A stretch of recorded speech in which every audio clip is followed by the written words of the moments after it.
Dattaguru welcome to daily vlogs. As usual ಬೆಳಗ್ಗೆ ಎದ್ದರೋ ದೇವ್ರ ಕೈ ಮುಗಿದು ಫ್ರೆಶ್ ಅಪ್ ಆಗಿ ನಾವು ಚಹಾ ಕುಡಿಯಕತ್ವಿ. ಸಮಾಧಾನ, ಯಾಕಂದ್ರೆ ಚಹಾದೊಳಗೆ ಸಮಾಧಾನ ಐತಿ.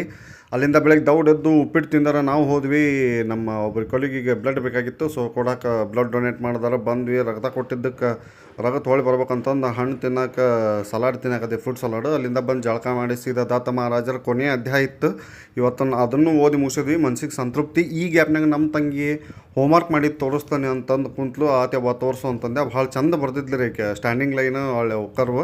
ಅಲ್ಲಿಂದ ನಾವು ಏನು ಮಾಡಿದ್ವಿ, ನಮ್ಮ ರಿಫ್ರೆಶ್ ಅವರ್ ಮೈಂಡ್ ಪುಸ್ತಕ ಕಂಟಿನ್ಯೂ ಮಾಡಿದ್ವಿ. ಅಲ್ಲಿಂದ ಸಂಜೆಗೆ ಸೀದಾ ನಮ್ಮ ರೂಮಿಗೆ ಹೋದರ ಪಾರ್ಟಿ ಇತ್ತು ಇವತ್ತು. ಹೀಗಾಗಿ ನಮ್ಮದು ಅಡುಗೆ ಮಾಡೋಕೆ ಬರ್ದಲ್ಲ, ಹೀಗಾಗಿ ಹೆಚ್ಚಾಗಿ ನನಗೆ ಹಚ್ಚಿದ್ರು. ಸುಮ್ಮನೆ ಹೆಚ್ಕೊಂತ ಕುಂತೆ.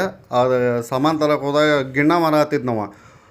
ಏನು ಗಿಣ್ಣು ರೀ, ಹೊಣ್ಣು ಕೊಟ್ಟರು ಗಿಣ್ಣು ಸಿಗಲ್ಲ ಅಂತಾರೆ. ಹುಬ್ಬಳ್ಳಿಗೆ ರೊಕ್ಕ ಕೊಟ್ರೆ ಗಿಣ್ಣ ಸಿಗಾಕತ್ತೈತಿ. ಏನು ಮಸ್ತ್ ಇತ್ತು. ನಾನು ಮೇಲಾರಣ ಮಸ್ತ್ ಬ್ಯಾಟಿಂಗ್ ಮಾಡಿದ್ವಿ. ಅಶೋಕಣ್ಣ ಅಡುಗೆ ಮಾಡತ್ತಿದ್ದ, ನಾನು ಅಶೋಕಣ್ಣ ಎಲ್ಲರೂ ಕೂಡಿ ಅಡುಗೆ ಮಾಡಿದ್ರು. ಅವರು ನಾ ಅಷ್ಟೇ ಬರೀ ಕೈಯಾಡಿಸೋದು ಇದನ್ನು ಮಾಡೋದು ನಾ ಮಾಡತ್ತಿದ್ದೆ. ಕೈಯಾಡಿಸೋ ಜಾಬ್ ನನಗೆ ಕೊಟ್ಟಿದ್ರು, ಯಾಕಂದ್ರೆ ಅದನ್ನು ಬಿಟ್ಟು ಬೇರೆ ಏನು ಮಾಡೋಕ್ಕೆ ಬರೋದಿಲ್ಲ ನನಗೆ.